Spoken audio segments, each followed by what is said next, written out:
Ang pag-aalaga ng isang giant bougainvillea ay hindi ganun kadali. Kailangan mo talagang i-prune akyatin para ma-maintain ang ganda niya.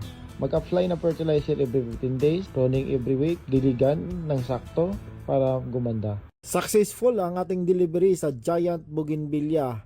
Kinarga natin, hiniga sa loob ng wingban gamit yung dalawang boom truck at isang forklift para mapasok lang doon sa wingban. First time natin na magkarga ng ganitong kalaki kasi gustong gusto ng customer ang bulaklak na ito. Mas matagal mahulog yung inyong mga bulaklak o mga bulaklak ng bougainvillea.